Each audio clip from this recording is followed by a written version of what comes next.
ಗೌರಿಬಿದನೂರು ನಗರದ ಮಾದನಹಳ್ಳಿ ಬಳಿ ಬಿಎಚ್ ರಸ್ತೆಯಲ್ಲಿ ಮಹಿಳೆ ವಾಯುವಿಹಾರಕ್ಕೆ ನಡೆದುಕೊಂಡು ಹೋಗುತ್ತಿದ್ದಾಗ ದ್ವಿಚಕ್ರ ವಾಹನದಲ್ಲಿ ಇಬ್ಬರು ಬಂದು ಕತ್ತಿನಲ್ಲಿ ಇದ್ದ ಮಾಂಗಲ್ಯ ಸರವನ್ನ ಕಿತ್ತುಕೊಂಡು ಹೋಗಿದ್ದ ಪ್ರಕರಣ ಕೆರೆಕಲ್ಲಹಳ್ಳಿಯ ಚಿಲ್ಲರೆ ಅಂಗಡಿಯಲ್ಲಿ ಸಿಗರೆಟ್ ತೆಗೆದುಕೊಳ್ಳುವ ನೆಪದಲ್ಲಿ ಬಂದು ಅಂಗಡಿಯಲ್ಲಿ ಇದ್ದ ಮಹಿಳೆಯ ಕತ್ತಿನಲ್ಲಿ ಇದ್ದ ಮಾಂಗಲ್ಯ ಸರವನ್ನ ಕಿತ್ತುಕೊಂಡು ಹೋಗಿದ್ದ ಪ್ರಕರಣ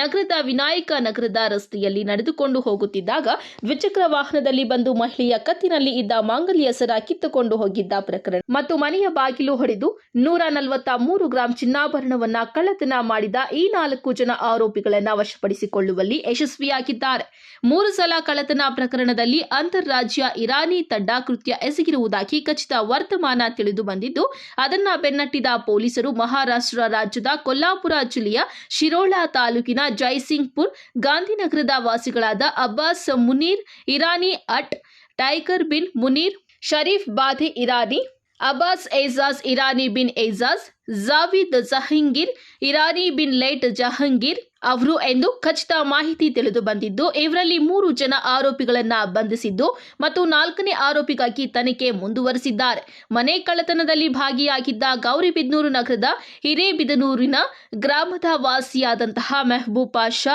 ಅಲಿಯಾಸ್ ಶಬಾಷ್ ಅಹ್ಮದ್ ಎಂಬುವವರನ್ನ ಬಂಧಿಸಿ ವಿಚಾರಣೆಗೆ ಒಳಪಡಿಸಿದಾಗ ಆರೋಪಿಯು ಮನೆ ಕಳ್ಳತನ ಮಾಡಿರುವುದಾಗಿ ಒಪ್ಪಿಕೊಂಡಿದ್ದಾನೆ ಎಂದು ತಿಳಿದು ಬಂದಿದೆ. ಪ್ರಕರಣದಲ್ಲಿ ಆರೋಪಿಗಳನ್ನ ಬಂಧಿಸುವಲ್ಲಿ ಕಾರ್ಯಪ್ರವೃತ್ತರಾಗಲು ಚಿಕ್ಕಬಳ್ಳಾಪುರ ಜಿಲ್ಲಾ ರಕ್ಷಣಾಧಿಕಾರಿ ಕುಶಾಲ್ ಚೌಕ್ಸೆ, ಎಎಸ್ಪಿ ರಾಜಾ ಹಿಮಾಮ್ ಖಾಸಿಂ, ಚಿಕ್ಕಬಳ್ಳಾಪುರ ಉಪವಿಭಾಗದ ಪೊಲೀಸ್ ಉಪಅಧೀಕ್ಷಕರಾದಂತಹ ಶಿವಕುಮಾರ್ ಮಾರ್ಗದರ್ಶನದಲ್ಲಿ ಗೌರಿಬಿದನೂರು ವೃತ್ತ ಸಿಪಿಐ ಕೆಪಿ ಸತ್ಯನಾರಾಯಣ್ ಸೇರಿದಂತೆ ಇತರೆ ಪೊಲೀಸ್ ಅಧಿಕಾರಿಗಳು ಸಿಬ್ಬಂದಿಗಳು ಸೇರಿ ಆರೋಪಿಗಳನ್ನ ಬಂಧಿಸುವಲ್ಲಿ ಮತ್ತು ಮಾಲನ್ನ ವಶಪಡಿಸಿಕೊಳ್ಳುವಲ್ಲಿ ಯಶಸ್ವಿಯಾಗಿದ್ದಾರೆ. KP Sameerachari, MMTV news, Gauribidanur.